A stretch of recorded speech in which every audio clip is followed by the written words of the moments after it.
37 წელი იყო ზუსტად ის, რაც ჩვენ გავიარეთ.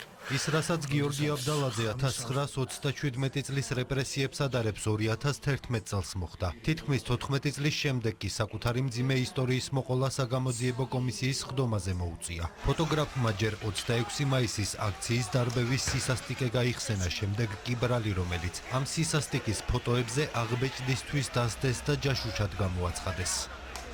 ამ ფოტოებმა გამოიწვია საერთოდ საკმაოდ დიდი რეზონანსი. იმიტომ ეს არ იყო მიტინგის დაშლა, დარბევა და რამე, ეს იყო განადგურება საკუთარი ადამიანების. მე საპატიმროში შევიტყვე იმის შესახებ, თურმე მე გადამიღია ერთ-ერთი ის ადამიანი, რომელიც შემდგომში სახურავზე აღმოაჩინეს, რომ ამათ მიყავდა ცოცხალი. გიორგი აბდალაძე მაშინ საგარეო საქმეთა სამინისტროში მუშაობდა, საერთაშორისო მედიისთვის კი რეპორტაჟებს ეგრეთ წოდებული სტრინგერის სტატუსით ამზადებდა. გადმოცემით იცის, რომ 26 მაისის დარბევის ფოტოები, რომლებიც საერთაშორისო პრესაში გავრცელდა, მაშინდელ პრეზიდენტს ერთ-ერთი ვიზიტისას შეხვედრაზე აჩვენეს და პასუხი მოსთხოვეს. ამიტომ დარწმუნებულია, რომ ფოტოგრაფების დასჯა და დაკავება უშუალოდ მიხეილ სააკაშვილმა მოითხოვა.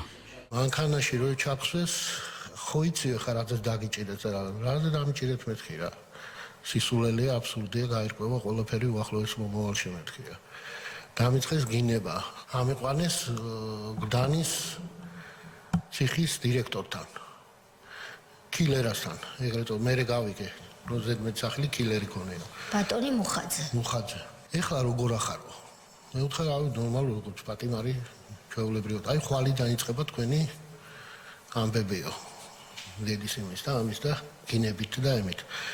ეხლა ჩადიო ხალხშიო და კარგად იფიქრეო დრო გაქო შენო მაღაზეო რომ აღიაროთ ის დანაშაულება არაფერს არ ვაღიარებ ჩვეულებრივად აი მაგასაც გაჩვენებო ყოველ ღამე მიდიოდა ფსიქოლოგიური წნეხი იმასე რომ შვილს მოგიკლავთ იმას ვიზავთ ამას ვიზავთ გიორგი აბდალაძე იხსენებს, რომ გლდანის ციხეში გადაყვანისთანავე მასზე ზეწოლამ ყოველდღიური სახე მიიღო. ემუქრებოდნენ ოჯახის წევრების ლიკვიდაციით. მის თვალწინ აწამებდნენ თანამესაკნეებს, რაც ხელისუფლების ცვლილების შემდეგ მერვე დაწესებულების დირექტორის მოადგილემაც დაადასტურა. ზეწოლამ საბოლოოდ გაჭრა და აბდალაძემ ის დანაშაული აღიარა, რომელიც არ ჩაუდენია.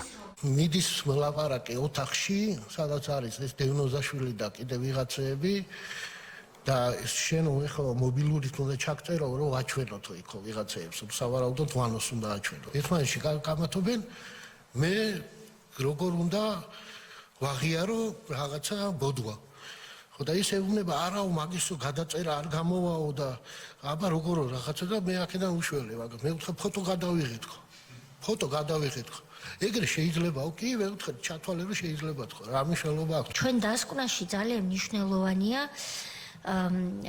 გაკეთდეს თუ ეს შესაძლებელი იქნება, რა თქმა უნდა, ფაქტებზე დაფუძნებულად ბმულები და ლოგიკური ჯაჭვები. ისინი ნირს და ზნეს არ იცვლიან. აი ეს უნდა ვაჩვენოთ. გიორგი აბდალაძე ერთადერთი ფოტოგრაფი არ იყო, ვისაც 26 მაისის ფოტოების გადაღებისა და გავრცელების გამო დასაჯეს და ჯაშუშობა დააბრალეს. არჩადენილი დანაშაულის აღიარება მოუწია სააკაშვილის პირად ფოტოგრაფ ირაკლი გედენიძესაც. შანტაჟის იარაღად მის მიერვე გადაღებული მეუღლის პირადი ფოტოები გამოიყენეს, რომელიც ასევე დაკავებული ყავდათ და რომელსაც ზეწოლის შედეგად ქმრის წინააღმდეგ ჩვენებაც მიაცემინეს. მეუბნებიან რომ შენ გინდა შენი მეუღლე რომ ბავშვებთან იყოს. რა უნდა აღიარო აი ეს პრეზიდენტის ფოტოებსო და შეხვედრისო მასალებსო რომ გადასცემდიო იმასო ჯაშშობდი მაჩვენეს ჩემივე გადაღებული ჩემი მეუღლის ფოტოები. ამას მოაყოლეს, რომ აი ამ ფოტოებს კი იცი კარგად როგორც გავავრცელებთ. ამაწოდეს პირდაპირ ეს დაწერილი ტექსტი. ტექსტში არის ის, რომ მე თურმე ბოლო პერიოდი ვხედავ, რომ ჩემი მეუღლე ძალიან აფორია ქებულია და სახში ადგილს ვერ პოულობს და მეუბნება, რომ შარში ვარ ნათია. ესეთი ფაქტი არ მომხდარა მეთქი.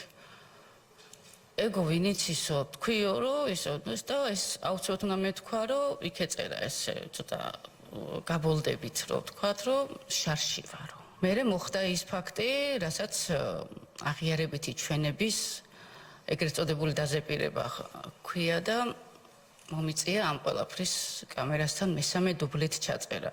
დაკავებისას ირაკლი გედენიძეც ემეს დაემუქრნენ ლიკვიდაციითაც. როგორც ამბობს, კლდანის ციხეში გადაყვანამდე ვერ გაიგორის აღიარებას თხოვდნენ. თავდაპირველად უთხრეს, რომ ჯართან დაკავშირებული ღალატი უნდა ეღიარებინა, რაზეც უარი თქვა. შემდეგ იყო პრეზიდენტის რეზიდენციის საევაკუაციო გეგმის ვერსია, თუმცა საბოლოოდ საქმეში ადმინისტრაციის დამლაგებელთა სია ჩაიდო, რომელიც თითქოს გედენიძემ უცხო ქვეყნის სპეცსამსახურებს გადასცა. ფლებზე დაიხო დაყვებოდიო პრეზიდენტსო კი მე ვუთხარი დაყვებო ჯარის ფოტოები რომ გადაუგზავნეო მე რეგეთყვითო ვისაცო პირდაპირ ვუთხარი შეგიძლია ხელს მოგიწერო მიშას სწავლავდი მაგაზე ხელს მოგიწერს მე ვუთხარი ჯარზე არ მოგიწერ შანსი არ არის მე ვუთხარი ჩამსვით ბოლომდე ვიждე რეზიდენციაში სახანძრო გეგმა კედელზე არ ეკითა მაგასო დაგვიწერო რომ არსებობსო დერეფანზე ხომ მეუბნებით რომ კიდია გავიარე გადავიღე აპარატით და ის გადაღებული ფაილი ის იყო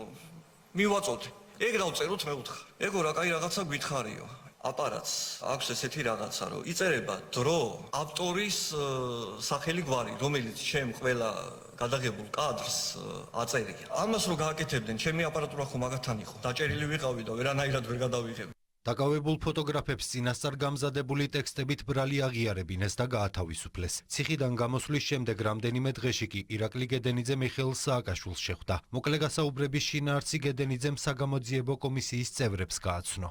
ახალი გამოშვებულები ვიყავით. მეუღლემ და მეგობრებმა მოდიო წავიდეთო მთაშიო. ანუ ყველა მიცის თურმე რომ იქ სააკაშვილი უნდა ამოვიდეს.